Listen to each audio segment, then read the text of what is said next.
Hi everyone, my name is John O'Roach from Fight Like Fiore. Welcome to part 2 of the video series.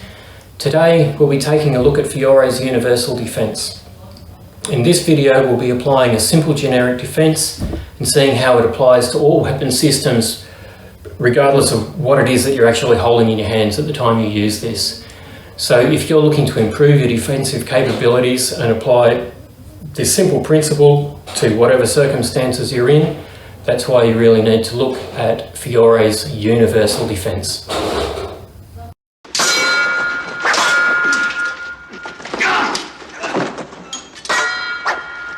So in the last video we talked about using a curriculum and how picking it apart into its component pieces and focusing on each individual part to build together will make you a smooth and a mobile fighter.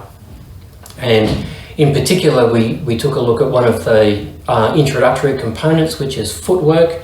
And just because it's in the introduction doesn't, of course, mean that you should ever stop practicing it, but it is a real foundational skill.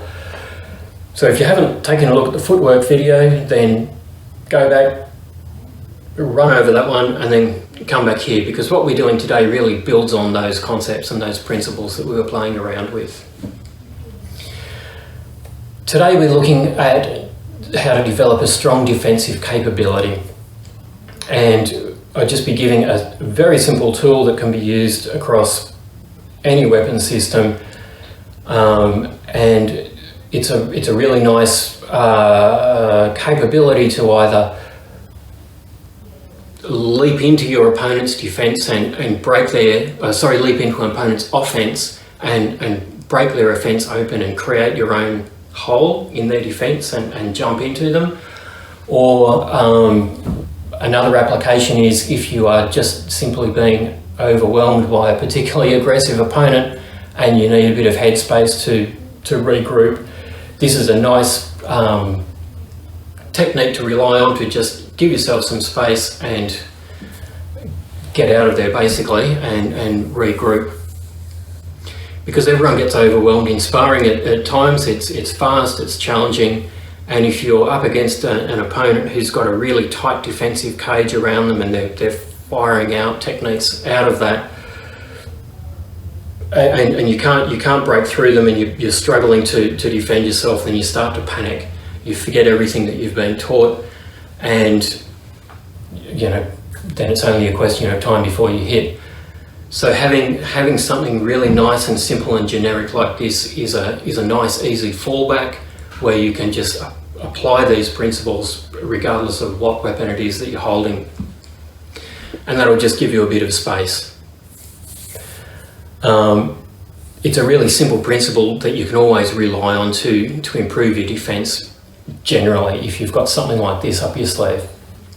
And if you've got a strong defense and a strong capable defense, then that gives you a lot more scope to be very precise and clear in your own tactics and your own attacks, and you don't have to waste all that mental space trying to protect yourself, and that's the kind of thing that really makes you a faster and stronger and better fighter generally. So simple principle, it can be applied anywhere. Let's go out for another backyard tutorial and we'll take a look at Fiore's universal defense. It's a fairly straightforward concept, and it's just one that you apply across a wide range of contexts. So here we can see what you're doing. Step off line and then just step through with a mezzovolta. And as you step through, it's the movement of the hips, it's that swinging of the hips through and that rotation of the core that really provides a lot of power to the beat, which will knock everything offline and give you a nice clear opening to move through.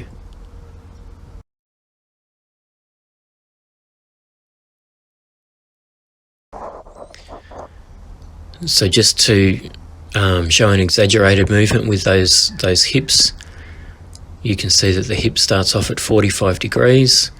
As you step through, they move to point directly to the front, which really opens your hips right up and gives you a lot of power. And then as you step through, it completes that motion so that they're pointing fully to the other side of where you started from. And it's that hip rotation which really drives the beat and knocks your opponent offline there.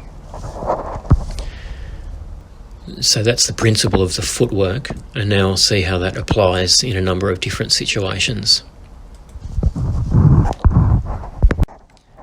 In an unarmed context, you can see that this is really the base movement for the elbow push, which is the classic Fiore move. Takes up 10% of the book, incidentally. So this is a nice one to learn. It's nice and smooth, and it gives you a lot of advantages. So stepping offline, as you push forward, you reach forward with your backhand, keeping your elbow nice and locked into your core, and that's really the key to getting a good elbow push. Keep that, don't overreach that. And then as you step through, once you lock your hand on your opponent's elbow, once you step through, that really gives you a lot of the push and the drive to shove them off balance, and then you'll find yourself on quite a radically different angle. In practice this from both sides, although in practice you tend to be pushing with your left hand, but it's always nice to just practice this on both sides. Once you've contacted with your opponent's elbow and you're delivering that push, once you land that front foot and lock it in, you can really give them a good shove, and that'll sometimes spin them right completely around. Another neat thing that I like to do is arc that back foot around behind me, which will shift both the elbow push will shove your opponent offline, and arcing your own back foot around behind you will shift your angle as well, which gets you on a really good push, will get you directly behind somebody. Getting a good elbow push is dependent on timing a lot. Looking at the universal defence with a dagger, you'll see this coming up quite a few times throughout the book, but it's best expressed by the first master of sword versus dagger. Fiore shows the dagger extending right out at 90 degrees to the forearm. I tend to like to hold it a little closer and lock it a little tighter into my arm there. Not all the way down like this, because you really, although that really locks it into your arm and basically gives you a steel forearm, there's also very, very little scope for error there, and you're often going to take a hit on your forearm if the incoming weapon misses the dagger. So keep it just a fraction out, and that will still lock your wrist in tight, lock everything close. Keep your elbow locked into your core, and as you step offline here, you can see that just swings around and ties the whole thing into your core, and you're just defining an edge.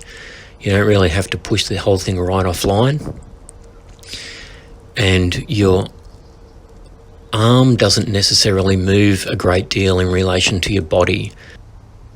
Having cleared the weapon with the dagger and given yourself a nice entry, and then using that right hand again to also double as an attack once you've cleared a space for yourself. It's also good practice to use your left hand to jam your opponent up to make sure that hole stays open. So you can reach across and either push their elbow or lock up their arm or shove on their shoulder or jam their weapon, dependent on the context. Use that left hand to keep things open once you've cleared a space with the right.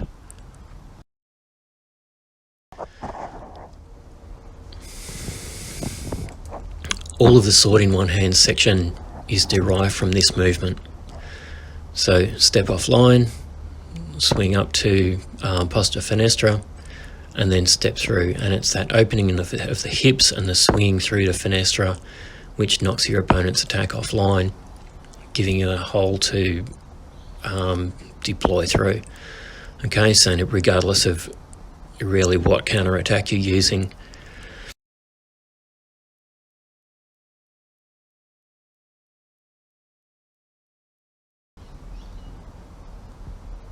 You can use a thrust or a cut, or use your front hand to grab and move through, sort of dependent on the context and which play it is that you're aiming for, but they all are based on this principle of opening up your hips and smashing something offline to start with. And it's this universal defence here that's the basis of all of Fiore's sword in one hand work.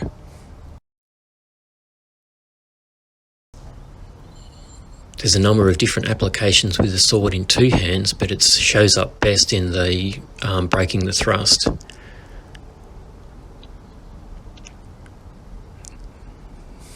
So again, stepping offline, swinging through to poste frontale, and then stepping through and cutting that incoming weapon down and out of the way.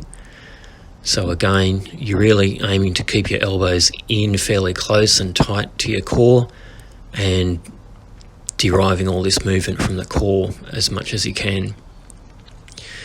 Once you move your weapon across to frontale, it sort of defines the edge. You don't need to swing it all the way out.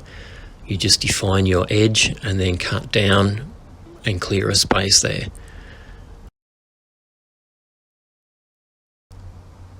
The same principle can be applied from a different starting posture, so from a low guard such as Porta de Ferro, you can use the same principle to step offline, come through to frontale, catch the incoming attack, and then use your hip movement and the core of your body to really slide it down out of the way.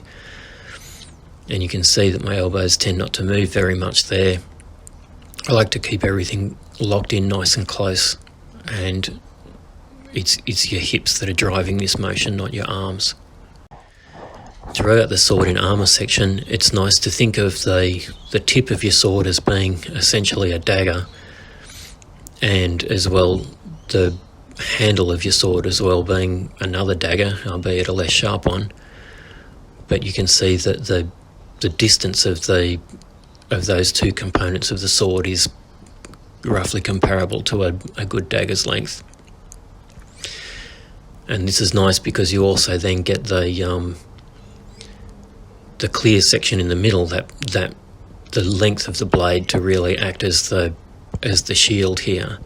You swing it across, keep that elbow, that right elbow tucked in nice and close to the hip and attached to your core, and swing the blade up through in a vertical line, and that just sweeps across your entire body and clearing out anything that's there. So you've really defined a nice tight edge, and then from there you simply move through to deliver whatever attack fits the circumstances. So define an edge and step through. And again, you're really locking this into the core here. It's keeping that elbow, that right elbow, locked onto your hip. That connects this to your core movement.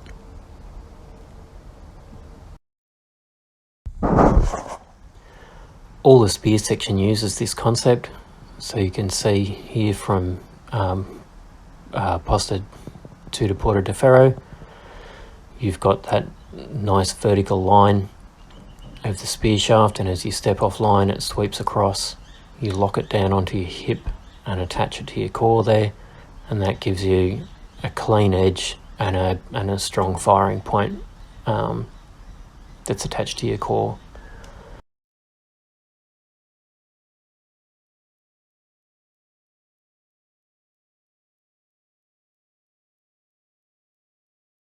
From the other side, it's the same principle, just on the other side obviously, but these two postures are basically just mirrors of each other.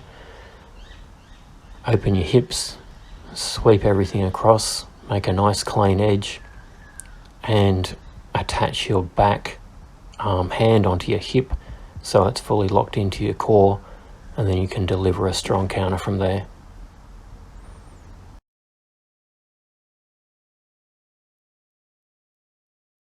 From posture to veer across, it's essentially the same as the sword in armour section.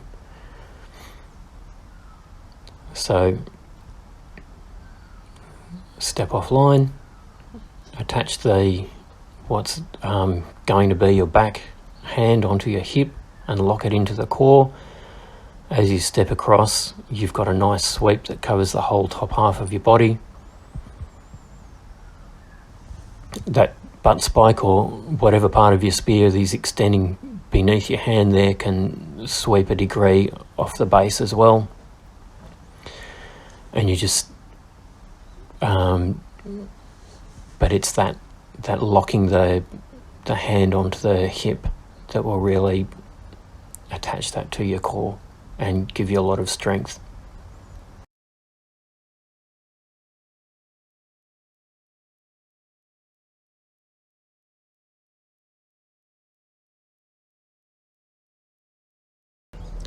So from Porta Mazzana de Ferro, you've already starting off with your hand locked against your hip, so you've got a really good built-in pivot point there. Step off line, and as you swing up, you'll clear everything across to your edge, and then you can step through and deliver a counter. So it really is a big sweep from everything above your hip, and you can see there's that pivot point there, and by locking your hand against your hip, you've attached everything to your core, and it just sweeps whatever's coming through offline. It adds a lot of strength and power to the technique, and also reduces your movement as well, and reducing your movement will increase your speed. You can also play around with the movement of that front foot to define your distance. So rather than stepping off line, you might step back, and that will still do much the same effect. It will rotate your hips around, and still keep that spear locked in against your core. So you've attached it to all that strength. You're still attaching all of the core torque of the hip motion to what you're doing, but now you're at a completely different distancing. So that movement of the front leg defines where your final attack's going to land, in that it changes your distance. Making these movements from posta to finestra, again, it's all the same principle. This is a slightly of all the spear plays, this is the hardest one to do because it doesn't start off locked against your core at all. Finestra is one of the unstable postures, obviously, so it's a bit slower and a little more awkward than the others, but nonetheless you can see this principle at play here. Step off line, and as the spear swings through, you're using it as a horizontal line to just sweep everything across the body. And once you define your edge, then you can lock that back hand against your hip there and step through for your counter. So again, it's the same principle being applied. It just begins from a different point, and it needs to adapt a little more. The nice thing about coming from posta to finestra is that although it's not locked against your core to start with, you've got this real unwinding sensation from your arms. That crossing your arms over to start with gives quite an interesting effect. So that's, although it's a little slow and awkward, it has,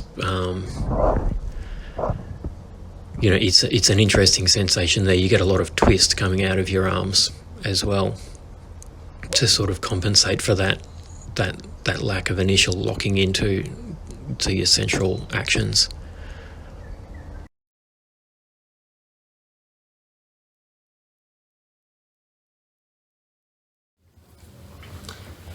So that was Fiore's universal defence, and you can see how it builds on footwork and those gliding hip movements that we were talking about in the first video, and it really utilises that pivoting motion to work and to get results here and get big results, because you generate a lot of torque to really smash open a giant hole for yourself there. That's really what it does best of all. You can use it in a purely defensive capability, just to to knock away an overly aggressive opponent and give yourself some space.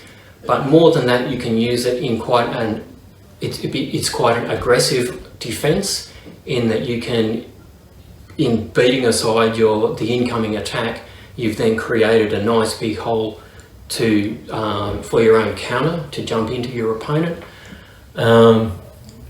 And also another application of an offensive capability of this defense is the elbow push, of course, which is just classic Fiore stuff. Once you get the timing to that worked out, it works a treat. It's really simple and it's easy, and it gets good results 90% of the time. So